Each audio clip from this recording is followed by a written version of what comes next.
In 2003, exactly 18 years ago, the National Gallery of Modern Art in New Delhi hosted a major retrospective of the works of K.G. Subramanian.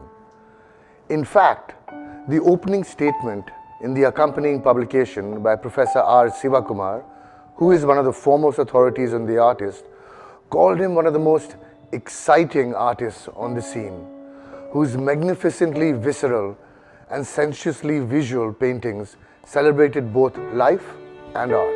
Unquestionably, this statement stands true even today.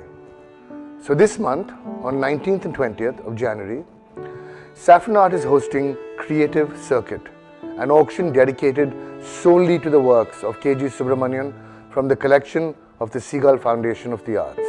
With over 250 individual works spanning 6 decades of the artist's versatile career, this sale is perhaps one of the most ambitious ones till date to take place in the subcontinent, representing a single artist.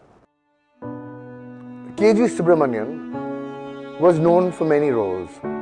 He was an artist, muralist, sculptor, writer, poet, educator, and at one point even an activist who worked with a dizzying array of mediums and materials, a propensity that was very much in keeping with his philosophy toward art. He believed that art can and should be activated in all spheres of life, as it was once in cultures all around the world. What makes Subramanian so important is that he was influential in many of the art movements prevalent in the 20th and 21st centuries. His unique standing in the art world has its roots in his childhood that was spent in a culturally knowledgeable household, which nurtured his intellectual curiosity, innate talent, and undeniable passion for art. In the early 1940s, he studied at the Presidency College, that was then Madras, now Chennai, where he became actively involved in India's struggle for independence, influenced by his Gandhian ideology. His political fervor was short-lived though, and in 1944, he moved to Shantiniketan to study at the Kala Bhavan, founded by Rabindranath Tagore. This was a turning point in his career, and his education flourished under the tutelage of artists such as Nandlal Bose, Vinod Bihari Mukherjee, and Ramkinkar Baij, the pioneers of early modern Indian art. Their influence and training is very much evident in his early works, which show his development from a young, impressionable student to an artist discovering his own visual language.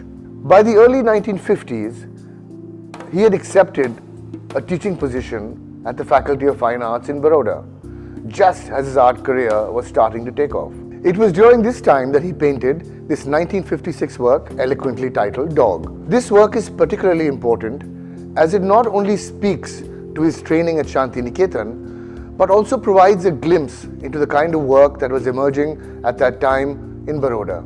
The strong line and intuitive color palette were definitive characteristics of a particular movement in modernist art.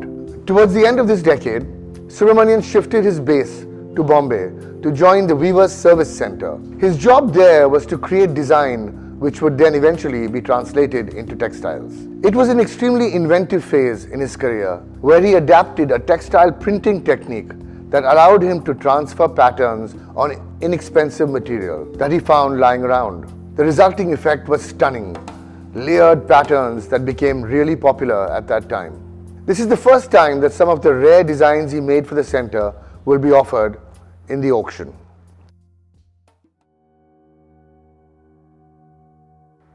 Which brings us to Banaras Ghat.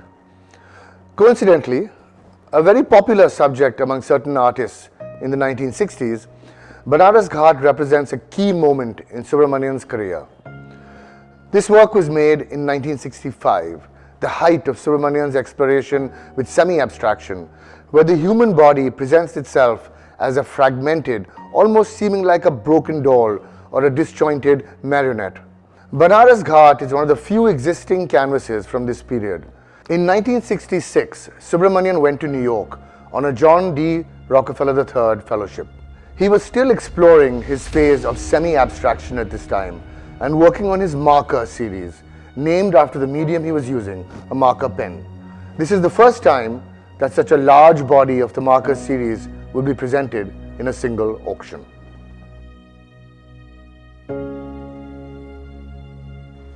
Here we have a set of 4 watercolor on paper works that were made in 1989. Subramanian's works from this decade as well as from the previous marks a return to figuration. He was back in Shantiniketan, this time as a teacher, and engaged in a deep exploration of what he called the living tradition, which was approaching indigenous art forms to arrive at a modern universal language. In Subramanian's case, he looked at folk and tribal art or classical iconography such as the goddess Durga, but recontextualized in the present contemporary movement as he envisions her embodied in a local village woman in this work. Towards the later, mature phase of his career, Subramanian was working primarily with his well-known reverse paintings on glass and acrylic. What began as a small-scale experiment in the 1980s turned into a lifelong preoccupation. Subramanian's reverse paintings emanate a certain luminosity that might be impossible on mere canvas or paper. His subjects and themes, which are vast and varied, and as Geeta Kapoor, the art critic, says, funny, flamboyant, malicious, and seductive. They exhibit the provocative wit and subversive humor that Subramanian was known for.